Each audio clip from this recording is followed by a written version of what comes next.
Hi, Andy. Welcome to MovieJunk. How are you? I'm good, Zia. How are you? How you doing?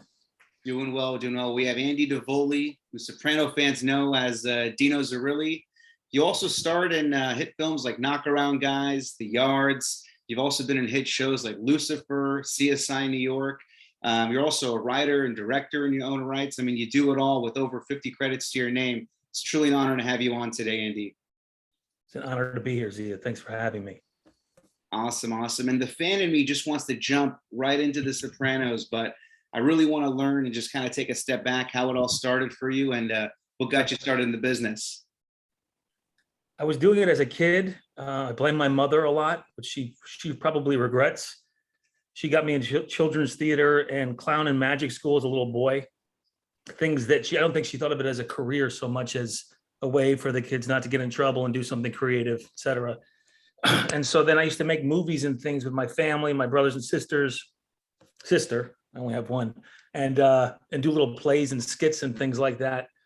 And then I think part of it was just, a lot of feelings, a lot of thoughts growing up, and didn't feel like I always fit in the environment that I was in. So I was very gregarious and talkative with certain people, but in other elements, I would just listen and stay quiet and be very shy and things. And, a lot of actors are shy too. It's just, you find out like they have all these big feelings that they need to find a way to express. And then they utilize these great writers and characters to express them. And that was kind of the train I was on for a while. And when I went to college at Villanova, I decided to get back into the theater. And the RA in my building, who's a priest, Father Peter Donahue, he used to always make Sunday dinners for all the kids and stuff and yell at us if we had girls in the dorm. And I took an acting class, and he walks out of that same building and he's like, "What are you doing here, Andy?" And I'm like, "I want to be an actor," kind of shy and bashful. And he was like, "Well, I'm the head of the theater department at Villanova at that time." And he said, "We're casting West Side Story." He goes, "I think you might be right for something." And I was like, "Well, would I have to sing?" And I had played music, piano, and done chorus in high school, but I still was kind of putting up that thing like, "Yeah, do I would have to sing?" And he goes, "Yeah, you probably have to sing something, but just come in and check it out." And then my girlfriend at the time was like, "You're crazy. That's your dream. Like, go for it." And I slipped a note under his door. And then he cast me as Bernardo, which is like Maria's brother, Yeah. one of the sharks. And that's kind of like what got me going into it professionally. And then I moved to New York City in '95, right after I graduated. My father had passed away, right? Like a couple of weeks before I graduated, and Father Peter came to Syracuse and did the honor to my family of my father's burial, which is amazing. And now he's the president of Villanova. So I tip my hat to him. He was a great mentor. That still is. Yeah. But as a young actor, and then I started training in New York City with this guy by the name of Greg Zittel, which he's like a Meisner based of the method. And I found out about him through this movie called The Juror with James Gandolfini. Yep. And Alec Baldwin and a few other, I think, why am I blanking on his name? But the guy who played Jackie Aprile in Sopranos, he was in that too. Yep. So I was on that set, and I ran into somebody who was playing a lounge singer there, and she recommended. I was thinking about, do I go to New York or LA? I had just literally was there for the summer in New York City, and she's like, "Check out this teacher. He's amazing." And there's something in my spirit clicked in. And I took the class, and I stayed there for a while, and I had some great friends in that class, and learned a lot. And I trained all over, but that was the genesis of it. Were there any movies or actors kind of early on that inspired you? Absolutely. Different times too. Like there's, as a kid, I remember 5, 6 years old going into my grandma's basement, and she had this really high tech VCR with the thing that raised up, and put the tape in, the VHS tape in. So I love Star Wars. I probably seen it 100 times as a kid. Yeah. And we play all these movies. So I don't think I really thought of them as actors per se, but just the story was so encapsulating, Joseph Campbell, The Hero's Journey, a young boy's in a country town, and this whole catalyst comes in, and his parents are killed, and he has this dream to be a a warrior, but it seems so unrealistic. It's not unlike what I was, I guess, going through as a young actor in New York. It seems so far fetched, but these things are timeless tales, you know. They're just done with different details. And so then in my teens, that's probably when I got more into, you know, the actors, and I was starting to think like I want to emulate this person, or you know, because really just genuinely being inspired by them. But yeah, you know, I love Al. I've gotten to work with Al in a movie called People I Know, and so I definitely like Stallone. You know, in you know, one of the reasons I went to Villanova was because of the Rocky steps, and there's a guy that kind of created his own ticket per se, with the help of a lot of people, of course, but you know, being down to nothing and just, you know, believing in himself and facing all that stuff, and he made that happen. So, but yes, there's been a lot of actors. I love Brando, you know, arguably the greatest actor that ever lived, at least with the talkies and all that stuff. Mad genius, you know. Who else? Nicholson. Yeah. You mentioned some greats. Yeah, definitely Brando. I have a hard time kind of arguing, you know, kind of who beats him out. I'm also a huge fan of Stallone. We actually interviewed Frank Stallone, his brother, when Oh, that's his cool. I was documentary just talking came about out. him. Yeah, no, That's cool. yeah, the documentary that came out, Stallone, Frank, that is, Yes. and, Sylvester was actually in that as well too. And we just interviewed just a couple days ago, Derek Wayne Johnson, who directed the, or actually not directed, he helped edit the documentary of the making of Rocky IV, which is Oh, got it. That John Hertzfeld did, right? yeah, yeah. I was just watching some of that. Oh I man, can't yeah, wait to see it.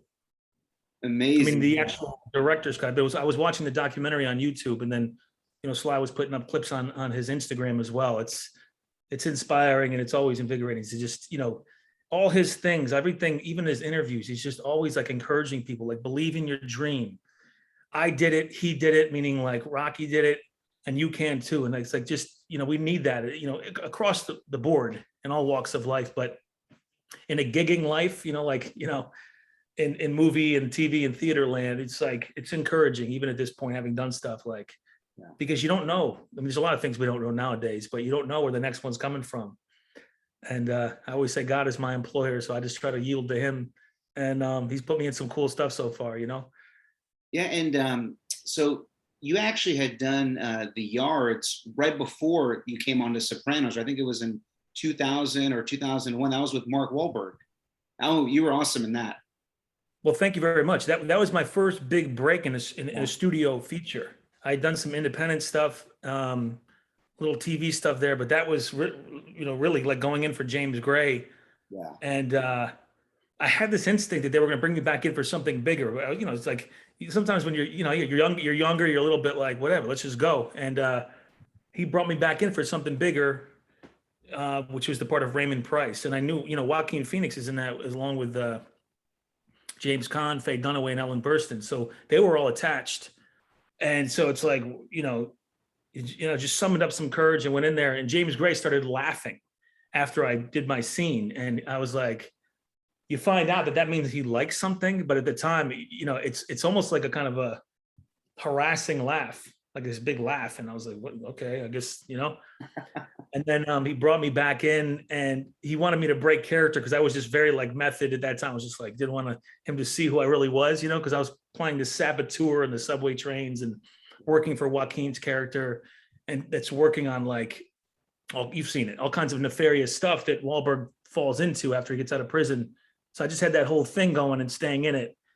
And so he started asking me about this and that. And at that time I had a girlfriend who had thrown some of my stuff out a window, and I told him that story, and he started laughing, and he's like, listen, I like you for this. I like you for this. And cut to 8 months later, after going back to, you know, waiting tables job, I got the call back not the call that I actually got it.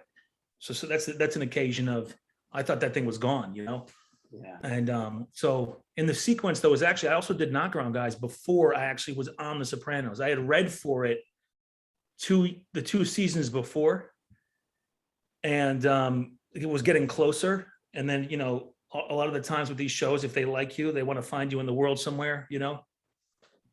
And so that's how it was. I'd done The Yards, I'd done Bringing Out the Dead with Scorsese, and then and then Knockaround Guys. But then Knockaround Guys didn't come out right away because Vin was kind of like, his star was starting to rise. So New Line had all this money invested in Lord of the Rings, and they wanted to see how that went. And then based on the success of Lord of the Rings and Vin's star, they kind of like, Knockaround Guys, let's go with this, you know? Yeah. And thankfully, so it came out in the theater, you know? Knockaround Guys, if I remember correctly, this a while back, but there was some rumblings of a sequel, right? Weren't they working on a sequel to Knockaround Guys? Or was that? I didn't hear about that. Yeah, there was, because I always followed up with it, and there was always, just I would see little articles, a few years after, and I would just keep in touch that there was kind of rumblings on the internet of a sequel to Knockaround Guys. But it might be too late, but there's always some creative stories that can come out. Imagine having you guys all come back. I think they floated the title around. Diesel. The Ghost of Christmas Past, starring Chris Scarpa. Yeah. He comes back, Yeah. He's like haunting everyone, and Marbles is, that's hilarious. Hey, they should do it, And speaking of Sopranos, so you joined in season 3, and you had a lot of scenes with Jackie Aprile Jr. Obviously, I'd love to, because the show was already established, obviously at this point. By season 2, it had already kind of catapulted. What was the audition process like? That year, coming off that, a lead part in a studio film, confidence was good, experience level was growing, battles in class, battles on set, like, creatively. And then having been in for the show twice and understanding more the world of it, having seen it now, was cool, because then they still don't give you a lot of information. And Jackie was a little bit like, I guess I don't think I had recalled that they had teased his character out a little bit, but they brought me in for Jackie first. And so that's what I was reading for. And so kind of was doing this like Johnny boy thing from Mean Streets, like, I don't give a, attitude, and just full of fire, and just, tempestuous, but I didn't know the context. I just knew he was the son of a gangster. I just played one as Scarpa, and so they brought me back into screen test with Jamie Lynn in the Silver Cup studios. And so I went through all that, and I remember getting locked on my roof the morning of. I went up there to get a workout in on Mott Street. Like, I had an apartment on Mott Street, literally Mott and Houston. So it was right near the neighborhood of like old St. Patrick's Cathedral from Godfather, and Elizabeth Street where Scorsese, all this whole thing. So I was like as close to Little Italy as possible. Being an Italian from upstate New York and Sicilian and Calabria, I was like, I wanted to just kind of get into that vibe. So I got stuck up on the roof, and I had to break a window to get through. I almost missed it. And, sometimes that resistance comes in when you're close to something, Yeah. And I got out there, man, that was terrifying. And you walk in, it's like literally Tony Soprano's house in Silver Cup. Yeah. But the show's this big hit now, and you start realizing, like, oh my God, like the thoughts can come in. So you just get into the circumstances of the story as much as possible, who you are, connect with, who the character is. And then in consideration of the camera and the crew and all that. And I thought I had a pretty good read with her. I was definitely sweating. You know what I mean? You're like, wow, this is real. It's intense. And then my agent called me, and she's like, I have bad news and good news. And I was like, what? Well, bad news is you didn't get that part. I'm like, all right. And she said, the good news is David Chase really liked what you did, and he decided to write a role for you into the show. And so that's how it happened. He wrote Dino in there as Jackie's, I guess, troublemaking friend. And it was cool because I had been with Gandolfini on set in The Juror, played basketball with him behind the scenes as a puppy, like brand new into New York City, into the industry and all that. And I remember then how when I say in command, he just like, he had experience, he was focused on what he was doing, and he was being of service because some actors were acting out, and he was just like, come on guys, we're doing this thing here. And then that was just kind of cool. And I did have some scenes with him. I just realized watching it a second time, I hadn't seen it for like 20 years, bits and pieces of it. But I went through all, 6.2 seasons, 7 seasons, as 20 years later, as a parent, and I'm seeing it from a whole different place now. And I am in that episode in the Christmas shop because I was in the pork store with Jackie. We were putting out Christmas lights, and James threw a light bulb at me, and he's like, "I'm not supposed to like you, am I?" You know what I mean? Like, and I'm like, yeah, I guess, And then Tony Sirico's giving me a hard time because I was wearing an outfit that apparently his character had worn before, Bali. So he's thinking like, who is this young guy? Like, are they, because everybody's always concerned with, what's the fate of my character? But my shoulder is actually in that episode. I rewatched it. I'm like, look, there's my arm. You made it. But yeah, exactly. That my arm was in a scene with James. So there you go. Was he? Was he the same? I mean, the Juror I think was 94, and this was Sopranos. Now it's 2001. Was he the same guy that you remember? Was he any different? Was he still the same kind of humble guy that you remember? Yeah. From what I remembered, like what I really liked though was the playfulness in character under the umbrella of what we were doing. Because he wouldn't have liked Dino, because Dino was pulling Jackie, who's dating his daughter, into another direction. So it was like a safety, but there was still a creative, playfulness and energy that was cool. It's like on the edge, you know what I mean? Like where you want it, it's got to be real, and you got to have that tenacious, anger that he had, and a lot of the characters have in that world. Yeah. But you don't want to be you don't want to like cross a boundary and make somebody uncomfortable either. But you got to find it, Yeah, it was unfortunate because with you and Jackie Jr., your guys were kind of, both your stars were sort of rising. You guys were, starting to do, little mischief and kind of making some money for the family. And also, Christopher was kind of bringing you guys on with some missions. The problem is you guys had not the best mentor, with Ralph. That's right. So that's right. What was it like working with Joey Pants? I got a funny Joey Pants story that this still makes me laugh, because I had heard Brando, to circle back to Brando, he like, as he was getting older or whatever, like he wouldn't learn his lines a lot sometimes. And there's even like clips of like on Don Juan DeMarco where like he's got, Johnny's lines are on his coffee cup. Yeah. And he's like, you know what I mean? You could see the eye line as it goes like that. So Brando used to like have an earpiece, and so Joey like trying to haze me, as this young kid, like he's like, I didn't really learn my monologue today for this scene. Would you mind if I tape this cue card under your forehead? And I had known the Brando story, so I was like, there's not a chance in hell you're taping it on my forehead. Learn your thing, or put it over, tape it on his forehead. It just felt like he was trying to sun me a little bit, but he was doing it for good fun. Say again? Is this the pasta scene where you guys are sitting down with the pasta or the spaghetti? I think that was the pasta scene. It might have been the when Dean Martin is playing, I'm wearing the blue vest, and she's like, what, you don't crack a book? Like, you want him to break up the Dean's legs, you don't crack a book. It might have been that scene. Yeah. Another actor who I'm a huge fan of from the Spartacus show, who was still kind of relatively unknown back then, Nick Terenzi. You guys had a few scenes with him. He was the dealer. He played Matouche. Cool guy, man. Good actor, cool guy. That was cool. I don't like that he left us there, but was just screwed everything up for you guys, man. Well, man, Jackie would say one thing, and just same thing with Meadow, right? He was doing that. That character is a character. He's definitely like he just started shooting people, Yeah. Like it wasn't supposed to go that way, but I mean, what an incredible episode.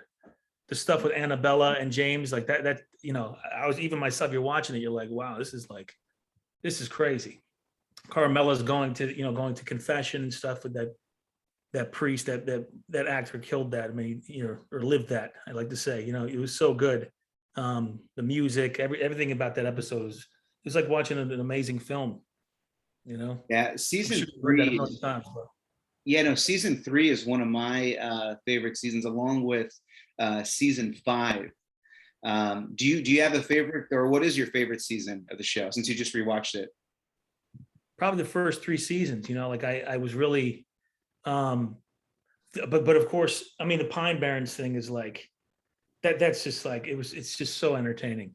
It's really 2 guys lost in the woods. They just happen to be these guys, but I've been doing a deep dive on the meaning of things and seeing how they did this whole thing, because it's enjoyable on so many levels, entertaining wise, psychology wise, spiritual wise. The stuff about how like psychology is good for this, the intellect, but it's not good for the soul, but it's good for the intellect. Like, that's a line that Carmela had back then that he gave Carmela. Yeah. And so I just love to see a filmmaker or storyteller that has all those plates spinning at the same time.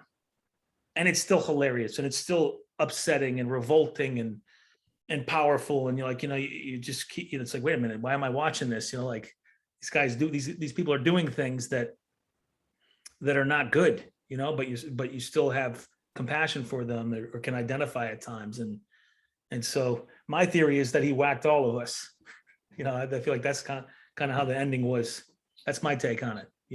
The finale, how with the shot to black, we're the ones that got whacked.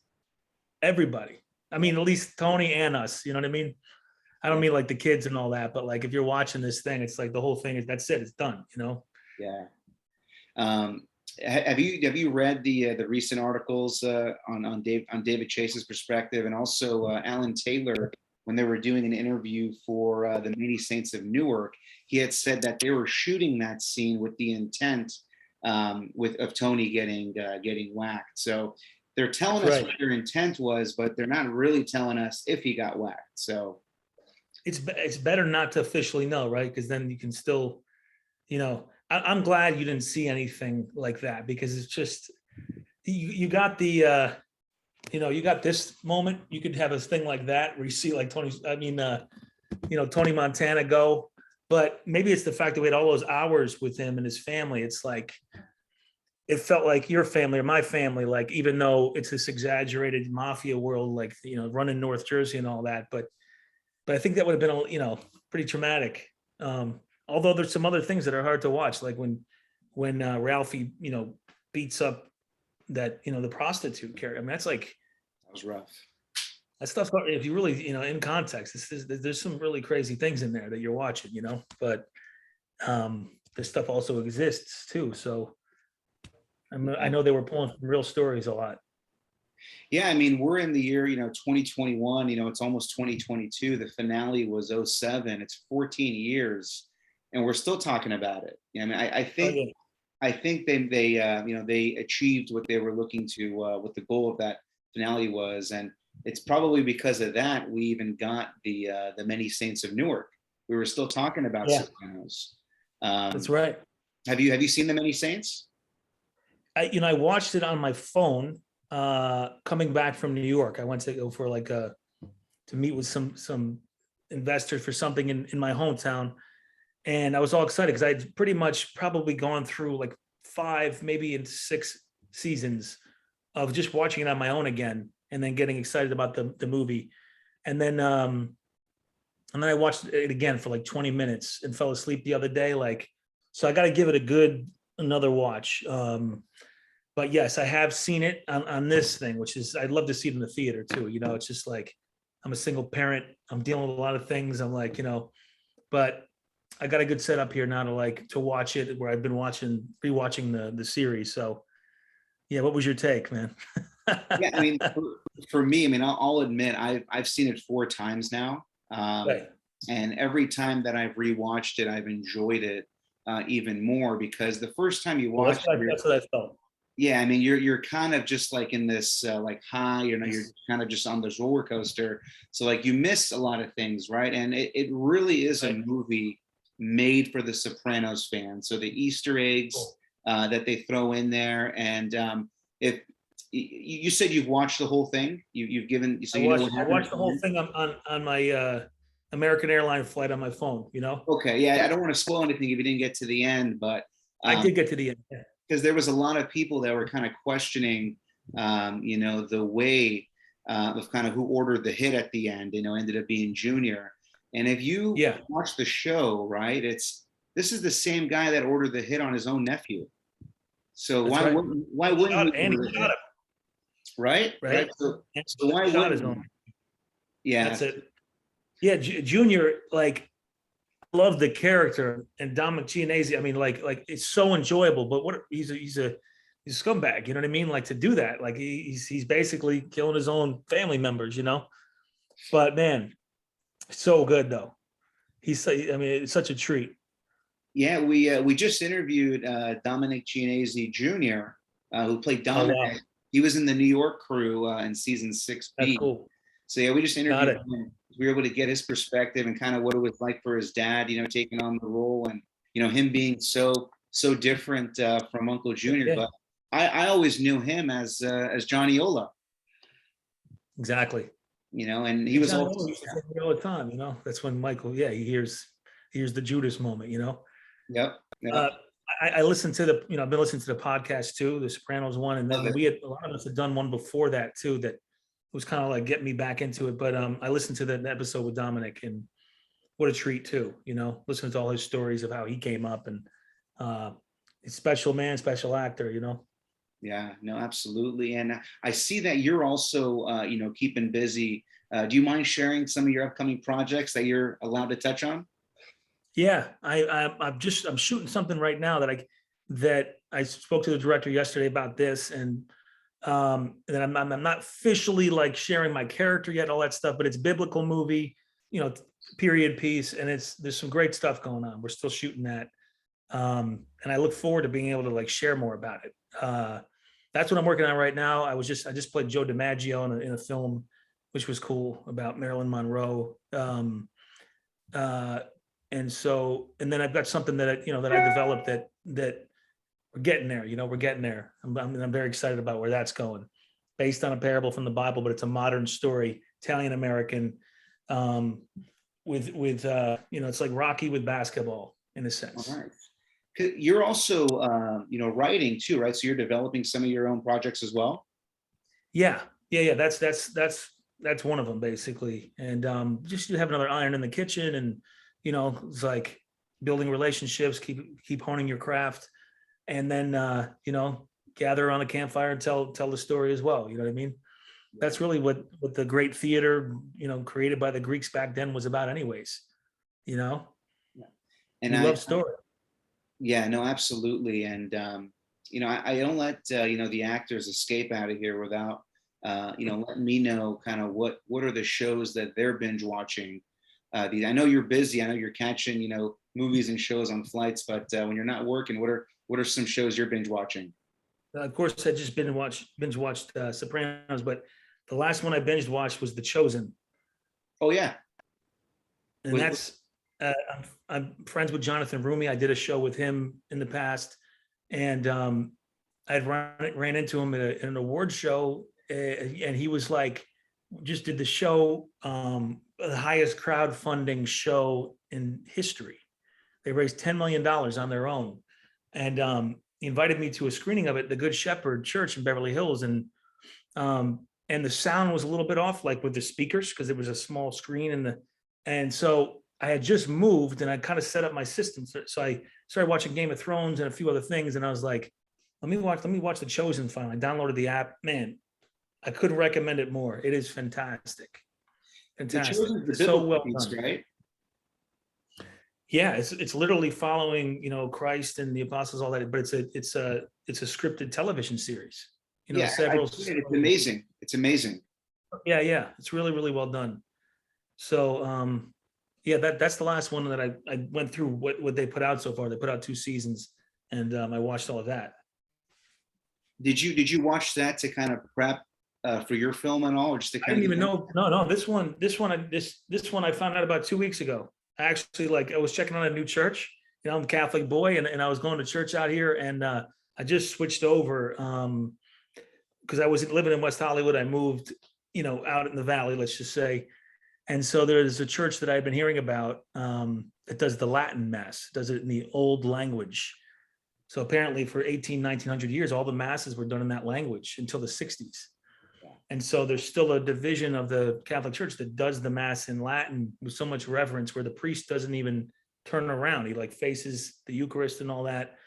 And so I was kind of like a little intimidated, but I started going, and it just felt great. And then they had a speaker, and I ran into a gentleman by the name of Rob Renzi, and this other, it's like from the boat Italy, Angelo Labuti, who's worked on, like, done like a lot of big things, behind the scenes.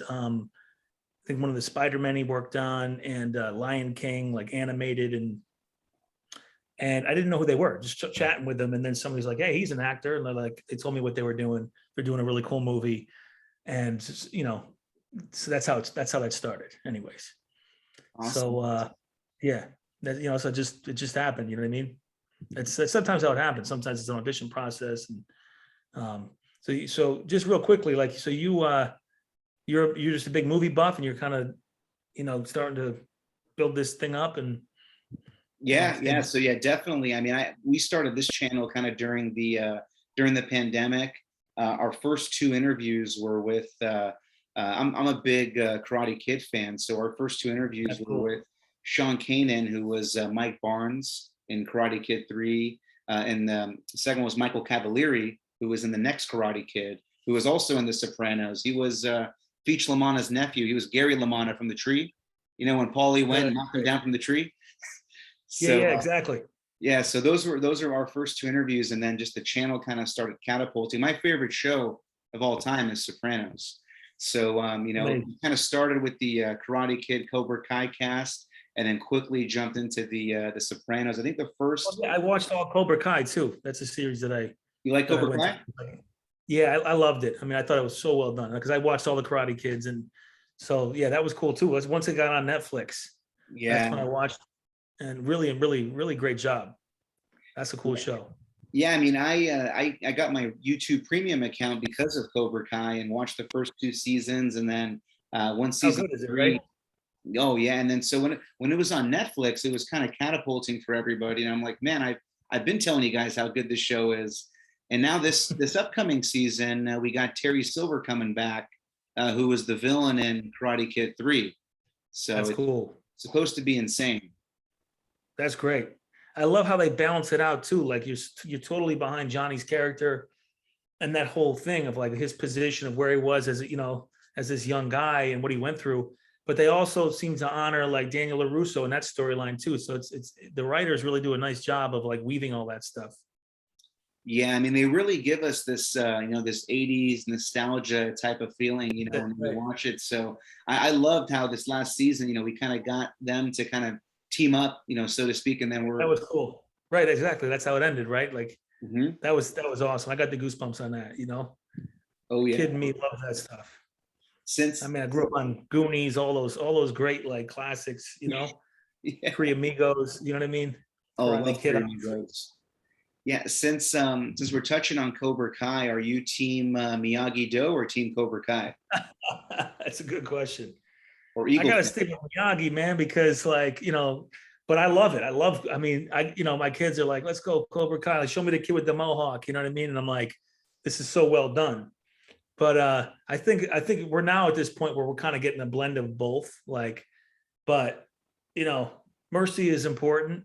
Not to get all nuts here, but it's the no mercy thing. I think it's part of the problem of the world right now. It's like it's like a dog eat dog, and everybody out for themselves. And it's like somebody has a different political view or religious view. It's like we're a lot more short tempered, and things have been ratcheted up. So in a more complex way, it's like you got to find ways to like connect, in humanity.